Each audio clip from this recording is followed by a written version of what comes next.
मेरठ के फलावदा कस्बे में श्री बौद्ध शिव मंदिर परागढ़ में भव्य रामलीला मंचन का शुभारंभ भानु प्रताप के पुत्र धनंजय ने फीता काटकर किया। कार्यक्रम में लोगों को संबोधित करते हुए पूर्व चेयरमैन सैयद महराजुद्दीन ने भगवान श्री राम के जीवन पर प्रकाश डालते हुए कहा कि भगवान श्री राम ने अमन व एकजुट रहने का संदेश दिया। उन्होंने कहा, रामायण अधिकारों को त्याग करने की कथा है, गीता अधिकारों को प्राप्त करने की कथा है। देखिए, हिंदू धर्म के दो ग्रंथ हैं, एक गीता और एक रामायण। दोनों विभिन्न हैं। रामायण अधिकारों को त्याग कर देना, उसकी कथा है। गीता अधिकारों को प्राप्त करने की कथा है। दोनों में ये बुनियादी फर्क है। एक फर्क ये भी है कि रामायण जब शुरू होती है, पहला अक्षर तुलसीदास ने जब रामायण को रचित किया, वाल्मीकि के रामायण को हिंदी जबान में किया, तो उसने पहले सबसे शब्दों की पूजा की है। किसी देवता को प्रणाम नहीं किया, किसी भी देवता को प्रणाम नहीं किया। सबसे पहले श्लोक के अंदर शब्दों की वर्णना की, शब्दों की वंदना की, फिर अपने गुरुओं की, फिर देवी और देवताओं की। इस तरह से रामायण शुरू होती है। गीता ऐसे शुरू नहीं होती। गीता डायरेक्ट शुरू होती है, एकदम कुरुक्षेत्र धर्म क्षेत्र। हे संजय, बताओ कुरुक्षेत्र में, धर्म क्षेत्र के अंदर मेरे पांडवों के जो बच्चे हैं वो युद्ध के लिए तैयार है, तुम क्या देखो। यहां से शुरू होती है। एक बुनियादी फर्क है। दूसरी बात, रामायण के अंदर जितना भी आप रामायण का अध्ययन करेंगे, रामायण को आप पढ़ेंगे, ऐसी जगह आएंगी राम के चरित्र के अंदर कि आप ये सोचने पर मजबूर हो जाएंगे कि शायद विश्व में इससे बड़ा कोई सोचने वाला आदमी नहीं था।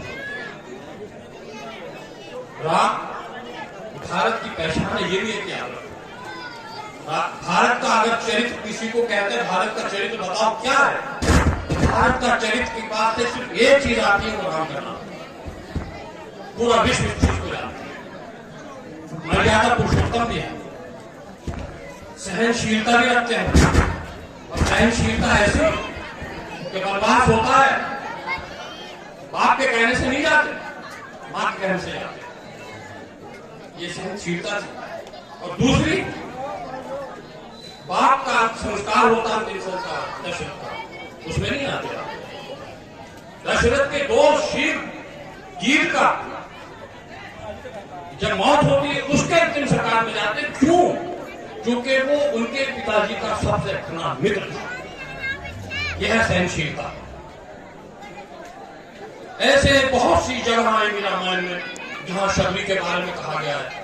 शबरी से क्या चीज नहीं कहेगी। शबरी के टूटे पेट, एक रामायण के हिस्से में तो ये भी लिखा हुआ है, पता नहीं किसकी लिखी हुई है, थोड़ा सा, कि शबरी ने वेद खाए और वो ये देखकर दे रही थी कि कौन सा मीठा है वो मैं भगवान को खिलाऊंगी और जो खट्टा उसे लगे।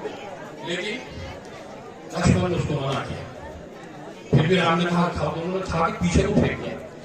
राम ने एक बात कही थी कि ये बेर तुम्हारी संजीवनी बनेगा।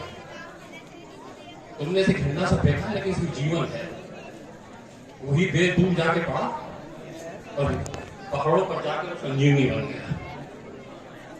रावण ने सब कुछ किया, चिराग जलाए ताकि उसकी शनाख्त न हो सके, भगवान पूरा ही पहाड़ उठा। तो कहानी और प्लॉट रामायण का जिस तरह से चलता है, उस तरह से गीता का नहीं चलता।